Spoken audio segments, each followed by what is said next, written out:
The 17th of June is the National Day of Iceland.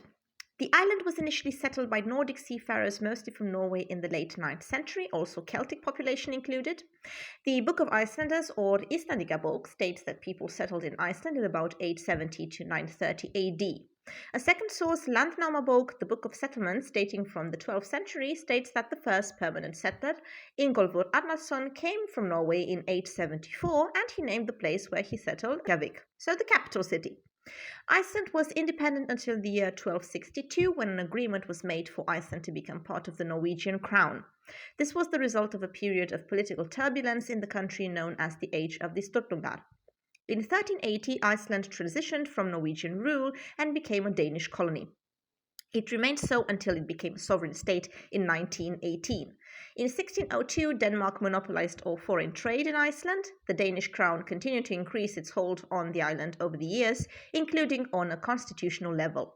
In 1803, Iceland was allotted 2 seats at the new Consultative Assembly for the Danish Isles in Roskilde in Denmark. This sparked desire in Iceland for the restoration of the Icelandic Alþingi Assembly, the traditional parliament gathering.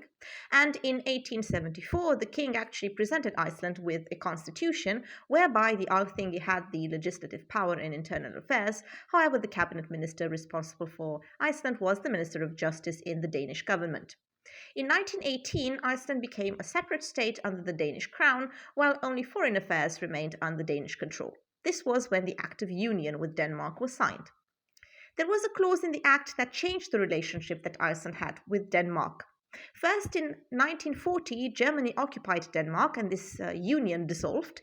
Then in 1941, the United States took over the defense of Iceland, so a referendum followed in 1944, when voters were required to decide whether the union with Denmark should be abolished for good or if they should adopt a new republican constitution.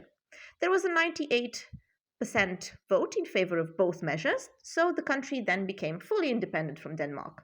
From a political standpoint, however, the 1918 sovereignty milestone was a much larger victory, but the 17th of June was chosen as the national day as it also happened to be the birthday of Jón Sigurðsson, a 19th century politician who defined the case for Iceland's statehood.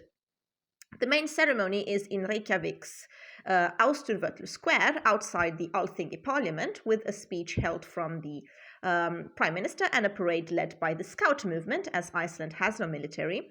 There is also a speech held by the so-called Lady of the Mountains, the Fjallkonan, often a local celebrity symbolizing the small nation. And of course, you will find celebrations like parades and live music, carnival rides, varied community events all over the country. So without further ado, dear Icelanders, kæru Icelandingar, I wish you a happy National Day. Gleðilegan þjóðhátíðardag.